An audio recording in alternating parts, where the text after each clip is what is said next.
Anxiety या stress आजकल बहुत कॉमन है, तो इससे डील करने के लिए, इससे मैनेज करने के लिए आयुर्वेद की सबसे बढ़िया रेमेडी क्या होगी? अश्वगंधा। अच्छा, अश्वगंधा काम करता है, रिलैक्स करता है बहुत मसल्स गुड। को? अश्वगंधा से अच्छी चीज ही कोई नहीं। अश्वगंधा पाउडर रात को लें पानी के साथ, गर्म दूध के साथ, जैसे दिल करता है। और दूध कभी कभी खसखस वाला और हल्दी वाला दूध पिए, स्ट्रेस कम होता है। और या फिर सबसे बढ़िया मंत्र जो मैं जपता हूँ वो जपो। क्या है कि 100 से लेके 1 तक उल्टी गिनती करो। क्या होगा तो इससे क्या होता है कि आपका थॉट रिवर्स होता है। अच्छा, ब्रेन रिवर्स होता है और रूम के अंदर आप उल्टा चलो। अच्छा, उससे कंसंट्रेशन बनता है। जब आपका कंसंट्रेशन अब जैसे मान लो 100 से बैक जा रहा है आदमी, गिनती करता है, तो वो कंसंट्रेशन बना के रखता है कि मैं भूल ना जाऊं। सारा ध्यान उस तरफ चला गया, फोकस वहां चला गया। और दूसरा जब वो उल्टा चलता है तो उसको लगता है गिर ना जाऊं। सीधे चलते तो डर नहीं लगता। तो या फिर एक और बड़ा मंत्र है कि जब भी स्ट्रेस आता है तो उल्टे हाथ से लिखना शुरू करो। कुछ भी लिखो। आप मान लो अपने मम्मी पापा का नाम लिखो, अपना नाम लिखो। अगर आप हिंदू धर्म से में लिखना चाहते हो तो जय माता दी लिखो। सिख हैं तो वाहिगुरु वाहिगुरु वाहिगुरु वाहिगुरु लिखो। मेरा वही होता है, मैं बाबा दीप सिंह जी की फोटो रख के लिखने लगा वाहिगुरु वाहिगुरु वाहिगुरु वाहिगुरु। बड़े सालों में मैं सीधा लिखने लगा जी। सीधा लिखा नहीं जाता, वो बंदे को लगता रहता है कभी वाह इधर हो गया, कभी हा इधर हो गया, कभी गा इधर हो गया, तो उससे पूरा वाहिगुरु लिखा नहीं जाता। तो वो उसी में उलझ जाता है, उसको पूरी दुनिया भूल जाती है। तो वो कंसंट्रेशन का सबसे बेस्ट मेथड होता है। या फिर जो खाने के लिए आप मांग रहे हो तो अश्वगंधा है, इसके ऊपर आयुर्वेद में कुछ नहीं है। और इसको लेने का सही टाइम सोने से पहले, रात को बेड टाइम। हाँ, बेस्ट है, सबसे बेस्ट। दिमाग को तेज करने के लिए कोई आयुर्वेदिक कोई हर्ब या कोई इस तरह की चीज जिसको ग्रोइंग बच्चे ले सके, उनका दिमाग शार्प, ब्रेन शार्प हो? कौन सी ऐसी चीज है दुनिया में जो दिमाग जैसी लगती है? अखरोट। हाँ। तो लोग क्या कहते हैं, बादाम खाओ। मैं कहता हूँ अखरोट खाओ। अखरोट को बच्चे को देना है, बच्चा ऐसे नहीं चबाता, पीस के उसको पेस्ट सा बना के खिला दो। मूंगफली सबसे बेस्ट ब्रेन के लिए। और एक चीज और मैं बताता हूँ ब्रेन के लिए, वो आता है फ्रूट में अनार सबसे बेस्ट है। अनार जो है जी वो गर्म होता है पर ब्रेन को शार्प करता है। और अखरोट ब्रेन को शार्प करता है। अगर जड़ी बूटी में जाओगे तो ब्रह्मी, शंखपुष्पी, वचा, और एक है उसके अंदर जटामांसी। मैडम जो वचा है ना, ये जो वचा वर्ड है आप गूगल करके देखना, ये मेमोरी रिकॉर्डर है जड़ी बूटी। इसकी खुशबू इतनी प्यारी होती है, मतलब बच्चे उसको स्मेल करते हैं, खुश होते हैं। तो इसका बनता है पाउडर 4 चीजों का। इसको हमने ब्रेन अमृत के नाम से बनाया हुआ है। तो ये ना जी हम उनको बताते हैं जो ADHD के बच्चे हैं, जिनका कंसंट्रेशन नहीं बनता, जिनको स्पेशल चाइल्ड्स कहते हैं, उनकी थेरेपियां चलती हैं। मैं कहता हूँ ये पाउडर बना के साथ में चलाओ मैडम, बहुत जल्द रिजल्ट आता है। और जिनका ब्रेन वीक है, ब्रेन कमजोर है, उनके लिए ब्रह्मी, शंखपुष्पी, बचा और जटामांसी का मिश्रण ऐसा जबरदस्त है कि इसको कोई लगातार ले ले तो कभी भी माइग्रेन का दर्द नहीं होता, कभी सिर में दर्द नहीं होता। ये ऐसी चीज है। बहुत हम सुनते हैं कि पानी थोड़ा सा कोसा पीना चाहिए, थोड़ा सा वार्म वाटर लेना चाहिए, वो डाइजेशन के लिए अच्छा होता है। कई लोग ये भी कहते हैं कि नहीं, ठंडा पानी पीना चाहिए। क्या सही है आयुर्वेद के हिसाब से, कोसा पानी या फिर नॉर्मल या ठंडा पानी? दोनों ही नहीं। दोनों ही नहीं? कोई भी नहीं। फिर घड़े का पानी। घड़े का पानी। घड़े का पानी जो मट का पानी होता है वो आपकी बॉडी टेम्परेचर के अकॉर्डिंग रहेगा। अच्छा। सुबह का भी, शाम का भी, दोपहर का भी अपने आप टेम्परेचर पकड़ेगा वो। जो मौसम का टेम्परेचर रहेगा उसके अकॉर्डिंग रहेगा वो, चाहे सर्दी हो या गर्मी, कोई भी मौसम। और मैं तो हमेशा लोगों को बताया कि आपके घर में अगर फ्रिज है 2 लाख का है, 50,000 का है, बढ़िया है, होना चाहिए। जो फ्रिज में रखने वाली चीजें हैं वो रखो।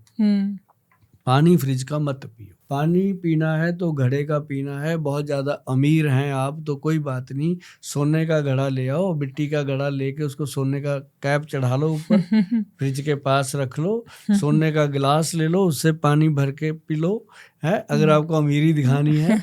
लेकिन घड़े का पानी पियो, या फिर इस बोतल का कांच की बोतल हो, उसमें घड़े का पानी डालो, उसके अंदर 10 पत्ते तुलसी के डाल के वो पियो, जब पानी खत्म हो और डाल लो। तुलसी के पत्तों वाला पानी पियोगे, उससे बड़ा अल्कलाइन पानी है ही नहीं। अच्छा, हमने बहुत सारे हर्ब्स की बात की, अगर हर किचन नहीं बोलूँगी मैं, हर रसोई में अगर एक जड़ी बूटी, एक हर्ब होना चाहिए तो वो कौन सा है? हाँ, हर रसोई घर में अगर एक जड़ी बूटी होनी चाहिए जो हमेशा आपको खुश रखे, तंदुरुस्त रखे, वो है अश्वगंधा। अश्वगंधा। हाँ, जो अश्वगंधा है ना जी, वो अपने ब्रेन को, नर्व सिस्टम को ताकत देती है।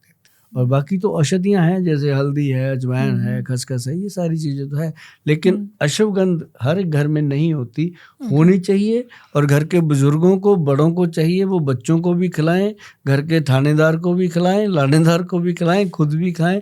अश्वगंध एक एक चम्मच सारे खाएं। सबसे सस्ता सौदा है और सबसे बड़ा काम करता है। और कोई ऐसी आयुर्वेदिक प्रैक्टिस या कोई टिप या कोई हर्ब जो बहुत ज़्यादा चर्चा में रहती है और एक्चुअली में उसका कोई इतना फायदा नहीं है? एक्चुअल पता क्या है जी, आयुर्वेद में जैसे मैं भी बोलता हूँ और भी वैद्य बोलते हैं, 10 लेडीज बैठी हैं, 10 आपको टिप दे के जाएंगे और 10 की निकली होती है पहली, है ना।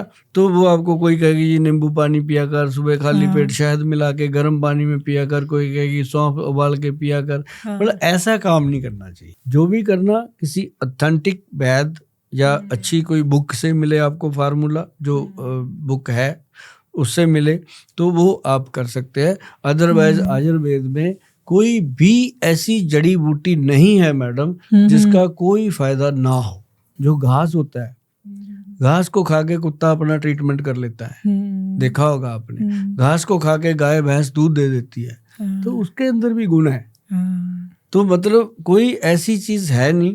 एक बार की बात मैं बताता हूँ, भगवान श्री धन्वंतरी जी हुए हैं जो आयुर्वेद के जनक हुए हैं, उनके चेले थे, सैकड़ों चेले आयुर्वेद में उनके थे, ऋषि मुनि।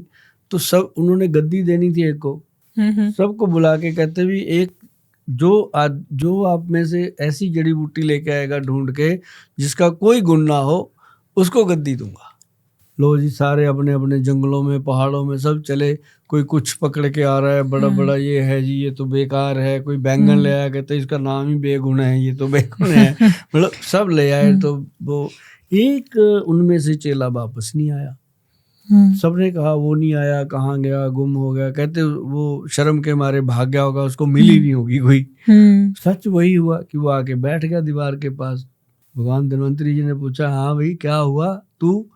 कहता सर मैंने धरती का कोई कोना नहीं छोड़ा और मुझे कोई ऐसी औषधि नहीं मिली जिसके अंदर कोई गुण ना हो मानव शरीर के लिए। अगर कोई मानव शरीर के लिए नहीं तो वो पशुओं के लिए फायदा करती है, कुछ ना कुछ उसका फायदा था। कहते तेरी तो इंतजार कर रहा था मैं, चला दे दी। वो महर्षि चरक हुए। अच्छा, चरक संहिता वाले। तो ये आयुर्वेद का विज्ञान बहुत बड़ा है मैडम, और इसको मैं आराम से जैसे बैठा आपके साथ बात करता हूँ, मेरे को तो चाहे 365 दिन बुलवाते रहो, खत्म नहीं होगा ये। आपका पैशन है ना सर, हाँ, आपको मेरे को ये है कि मेरे को अब इसके अंदर मेरे को पैसे के लिए काम नहीं करना, प्रतिष्ठा के लिए काम करना है कि जब दुनिया से जाएं तो लोगों को ये लगे कि यार नहीं अभी और रुक जाता थोड़ी। ऐसा लगना चाहिए। ऐसा ना हो कि लोगों को लगे धरती का बोझ खत्म हो गया, अच्छा हो गया। ऐसी तो जिंदगी जीने का फायदा ही कोई नहीं है। तो ये काम करके जाएंगे मैडम। ऐसा नहीं, हमारी बेस्ट विशेस आपके साथ हैं। बिल्कुल चाहिए। आज आपने इस पॉडकास्ट के थ्रू लोगों को, मैं कहूँगी कि सुखी बनाया, क्योंकि कहते हैं ना पहला सुख निरोगी काया। तो आपने जो आज विजडम, ज्ञान जो सब बांटा है यहाँ पे, वो बहुत ज़्यादा अनमोल है, वो बहुत वैल्यूएबल है। और मैं उम्मीद करती हूँ कि हमारी ऑडियंस ने ज़रूर कुछ ना कुछ सीखा होगा। और जैसा आपने कहा था कि 10% भी अगर सीख के वो चले जाएं तो उनकी ज़िंदगी बहुत ज़्यादा बेहतर हो सकती है। बिल्कुल। तो आई होप उनकी लाइफ बेटर होगी इसको सुनने के बाद। बच्चे सिर्फ हल्दी खाना शुरू कर दें रात को थोड़ी सी ऐसे, और एक त्रिफला पाउडर खाना शुरू कर दें, मैं समझूंगा मेरा काम हो गया। जैसे मैंने जिंदगी को जिया मस्त, वैसे जिएंगे बच्चे, जिएंगे वो। नहीं, आपने एक्चुअली हर एक एज, हर एक स्टेज और हर एक प्रॉब्लम के लिए कुछ ना कुछ दिया है आज, कुछ ना कुछ हर एक इंसान के लिए दिया। तो जो भी लोग हमें सुन रहे हैं, आई एम श्योर उनको अपनी प्रॉब्लम का सोल्यूशन आज मिला है डेफिनेटली। आज आपके साथ बात करके मुझे एक बात की खुशी हो रही है कि मैंने लोगों के अंदर एक सी वक्तौन को लेके जो भ्रांति थी उसको दूर करने की कोशिश करी है। मिथ्स जरूर दूर होने भी बहुत जरूरी है कि ऐसा ना हो कि कहीं ऐसा कल को हम लेने के देने पड़ जाए। तो सी वक्तौन खाओ और पंसारी से लाओ, रात को पानी में डालो, खाते रहो, नहीं तो फिर सी वक्तौन विद चिया सीड कैप्सूल खाओ, बस और कुछ नहीं। मैं एक्चुअली चाहती हूँ कि लोग जो भी अब आज की इस डिस्कशन को सुनने के बाद अपनी ज़िंदगी में जो भी उतारने वाले हैं, जो भी फॉलो करने वाले हैं, वो कमेंट करके ज़रूर बताएं, ताकि हम भी उनके कमेंट्स पढ़ेंगे, हमें भी अच्छा लगेगा, दिल खुश होगा कि कुछ आज उनको फ़ायदा हुआ। अगली बार दिल पे ही बात करेंगे। ठीक है, डन। ये तो बहुत इंटरेस्टिंग टॉपिक होगा। Thank you sir, thank you so much once again आपके टाइम के लिए और इतनी सारे ज्ञान के लिए। गुंजन मैडम, आप भी सदा ऐसे ही महकते रहो, चमकते रहो, ऐसे ही हमारे जैसे लोगों को बुला के पब्लिक की सेवा करते रहो। हम आपके लिए दुआ करते हैं। Thank you so much. Thank you so much for watching this clip. और अगर आप ये पूरा एपिसोड एंजॉय करना चाहते हैं तो आप हमारे दूसरे चैनल पे जा सकते हैं जिसका नाम है गुंजन शाउट्स, और इसका लिंक डिस्क्रिप्शन में अवेलेबल है।